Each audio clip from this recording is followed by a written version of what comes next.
La forma non è ideale, ecco, posso ancora eliminare uno sperone.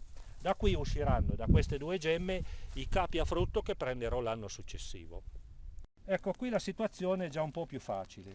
Questo è un buon capo a frutto perché vedete qui c'è lo sperone, lasciato precedentemente l'anno passato. È un buon capo, è vigoroso ma nel frattempo ha molte gemme. Da evitare sono i capi a frutto con internodi molto distanti, cioè magari ce n'è uno qui, c'è una gemma qui, un'altra qui, mentre qui in mezzo ce n'è una. Quindi per ottenere la stessa quantità di uva, avendo un maggior numero di gemme, io posso ottenere il capo a frutto più corto del normale.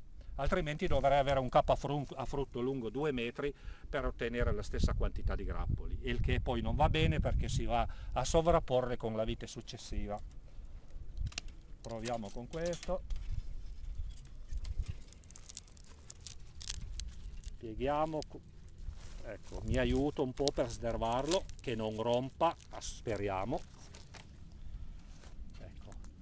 Poi prendo questo che è più centrale, tendo a eliminare questo che mi porta un po' all'esterno, è un po' troppo all'esterno, un 10 cm fuori, e io voglio che le viti stiano ben raccolte per problemi, quindi recido. Vedete che adesso il tutto è molto più raccolto. Piego nuovamente, quindi siamo sui 12-13 gemme e va più che bene. Questo è interessante. Io potrei tirare solo questo, in realtà a me ne servono due. Questo potrebbe essere un capo a frutto per l'anno successivo, ma ci sarebbe anche questo capo a frutto per da lasciare come sperone. Ma non mi piace l'idea che questo nasca da sotto. Ho sempre bisogno di massima linearità e di sviluppo, diciamo, armonico e razionale. Quindi questo lo elimino. Questo invece di tagliarlo come sperone lo piego, è vero che è un po' meno produttivo, ma faccio di necessità virtù.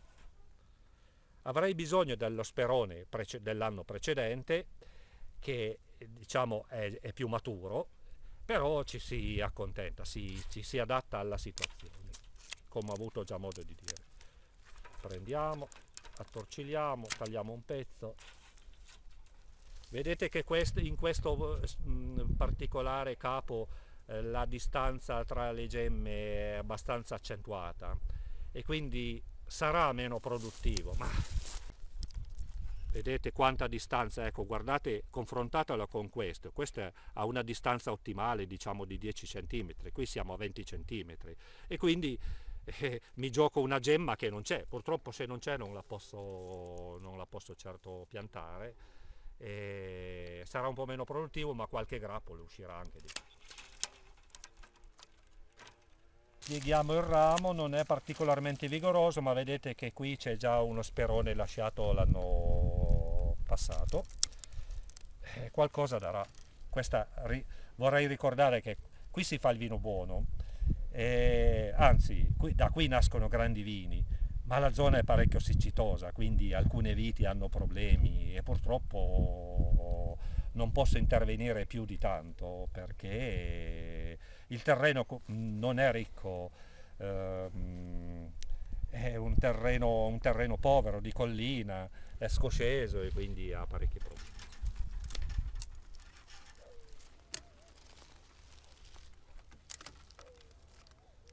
Lascio un altro capo a frutto per l'anno successivo. Ma cos'è esattamente un capafrutto? Dunque, un capo a frutto si intende per capo a frutto quello che quest'anno fruttificherà, cioè questa cosa qua che dovrebbe fruttificare, mentre questo è lo sperone. Questo, dal quale, da queste due gemme, usciranno presumibilmente due rami, o se preferite due capi a frutto, che mi serviranno, spero, l'anno prossimo a piegare per ottenere Ma la scelta di tenere solamente due capi a frutto è una scelta tua o si fa proprio così? Ma no, è una scelta mia, perché ho notato che questo vitigno è poco produttivo. In genere Barolo e Barbaresco, che anche lì coltivano Nebbiolo, tirano un solo capafrutto, quindi a me ne servono due e uno di riserva nell'eventualità che nel piegarlo, nella piegatura si rompa, anche se lo accompagno delicatamente qualcuno si rompe. Io ne tiro due proprio per avere maggiori possibilità, avendo una possibilità di gemmazione maggiore. Ma questo è un problema di questo tipo di nebbiolo, su altri nebbioli questo problema non si ripresenta, che sia ben chiaro. A me questo è un problema che mi si presenta qui, a me in particolare.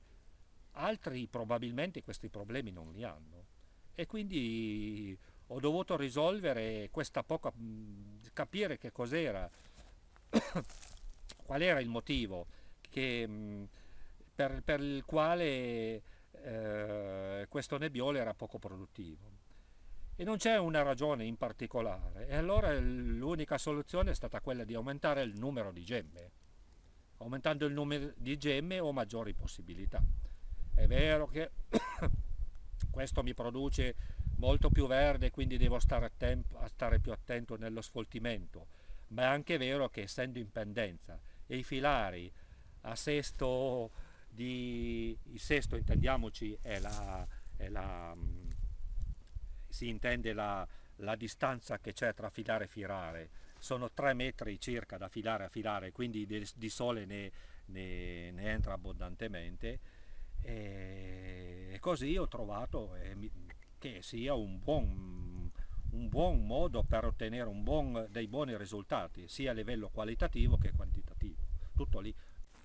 Spero che le cose siano state abbastanza chiare.